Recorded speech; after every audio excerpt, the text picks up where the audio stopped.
हर दिन एक भिखारी दरवाजे के पास आकर भीख मांगता था और घर का मालिक हमेशा घर के बाहर आते ही उसे देखकर फिर जाया करता और कई बार उसके लिए गाली भी बकता। वो कहता, तू जिंदा ही क्यों है? पूरी जिंदगी ऐसे ही भीख मांगेगा क्या? धरती का बोझ क्यों बना बैठा है? और कभी कभी उस भिखारी को गुस्से में वह धक्का भी मार दिया करता। लेकिन इतना कुछ हो जाने के बावजूद अधिकारी के मुंह से सिर्फ यही निकलता कि भगवान भगवान तुम्हारे पापों को माफ़ करे। एक बार सेठ को धंधे में बड़ा नुकसान होने की खबर मिली। सेठ बहुत परेशान था कि तभी उसके दरवाजे पर वही भिखारी आया। गुस्से में अपना आपा खोते हुए सेठ ने उस भिखारी को पत्थर दे मारा। पत्थर लगने के कारण भिखारी का सर फूट गया और उसके सर से खून बहने लगा। लेकिन फिर भी दर्द से कहराते हुए भिखारी ने इतना ही कहा, भगवान तुम्हारे पापों को माफ़ करे। भिखारी वहाँ से चला गया। सेठ सोच में पड़ गए कि भिखारी को पत्थर मारा, फिर भी उसने सिर्फ प्रार्थना की। सेठ का गुस्सा शांत हुआ, सेठ का मन शांत हुआ और भिखारी का रहस्य जानने के लिए सेठ ने भिखारी का पीछा करना शुरू कर दिया। भिखारी जहाँ जहाँ जाता सेठ उसके पीछे जाता। सेठ ने देखा कि कोई उसको खाना देता, कोई उसको मारता, कोई अपमानित करता तो कोई गाली देता। लोग भिखारी के साथ चाहे जैसा व्यवहार करते, लेकिन भिखारी सबके लिए एक ही प्रार्थना करता, भगवान तुम्हारे पाप माफ़ करें। अब रात होने को आई थी। भिखारी अपने घर जाने के लिए लौटा। वो अपने घर पहुंच गया, लेकिन सेठ अब भी उसका पीछा कर ही रहा था।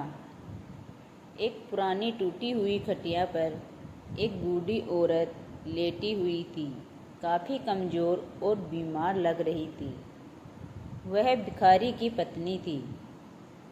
अपने पति को वापस आता देख वह खाट से उठ खड़ी हुई।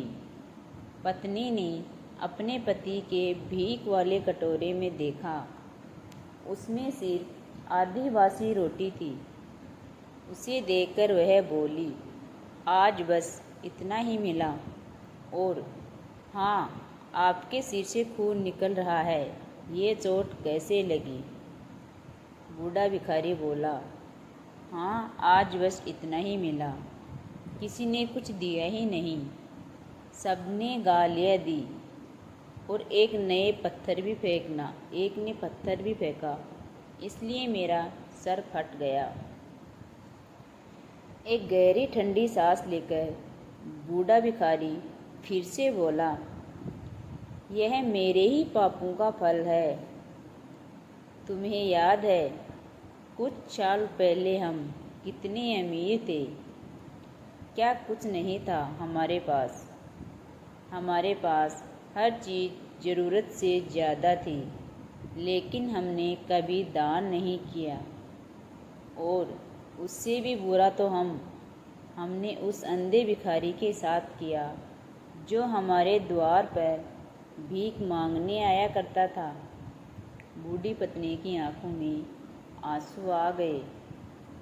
वह बोली, हाँ, हम उस बेचारे अंधे के साथ बहुत बुरा करते थे, उसका अपमान करते थे, उसे खाने के लिए रोटी की जगह कागज़ दिया करते थे, उसका मजाक उड़ाया करते और कभी कभी मारा भी करते। मैंने कभी उसको रास्ता नहीं दिखाया। एक बार मैंने उसके मुंह पर मिट्टी भी फेंकी थी और वह हमेशा दुखी होकर यही कहता कि भगवान तुम्हें तुम्हारे किए की सज़ा देगा और भगवान तुम्हारे पापों की सज़ा जरूर देगा। उसका श्राप सच हुआ और हम इस दुख भरी जिंदगी में आ गए। भिखारी बोला, हाँ, उसका श्राप सच हुआ, इसलिए मैं किसी को बद्दुआ नहीं देता, चाहे कोई मेरे साथ कैसा भी बर्ताव करे। मैं हमेशा उसके लिए प्रार्थना करता हूँ। मैं नहीं चाहता कि कोई भी हमारे जैसे ज़िंदगी का अनुभव करे, किसी को भी हमारे जैसे दुखों का सामना करना पड़े। वो नहीं जानते कि वह कितना बड़ा पाप कर रहे हैं, इसलिए अनजाने में हुए पापों की ऐसी सज़ा किसी को भी मिले मैं नहीं चाहता। सेठ वहीं पर छुपकर यह सारी बातें सुन रहा था। अब उसे सब कुछ समझ में आ गया था। भिखारी और उसकी पत्नी ने वह आधी रोटी मिल बाँट कर खाए और भगवान को धन्यवाद बोलकर सो गए। अगले दिन बड़ा भिखारी फिर से भीख मांगने गया।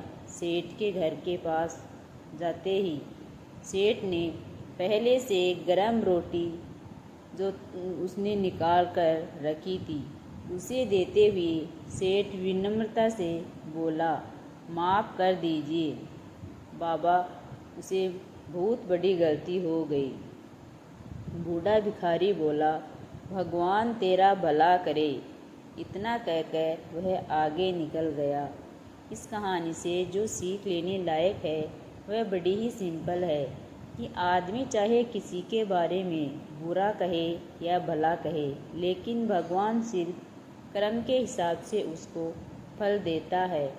क्या हुआ अगर भगवान नहीं दिखता है, लेकिन यह बात बिल्कुल सच है, उसके खाते में सबका हिसाब बहुत बहुत पक्का होता है। इसलिए जब किसी के लिए कुछ भी करो तो अच्छा ही करो। Thank you.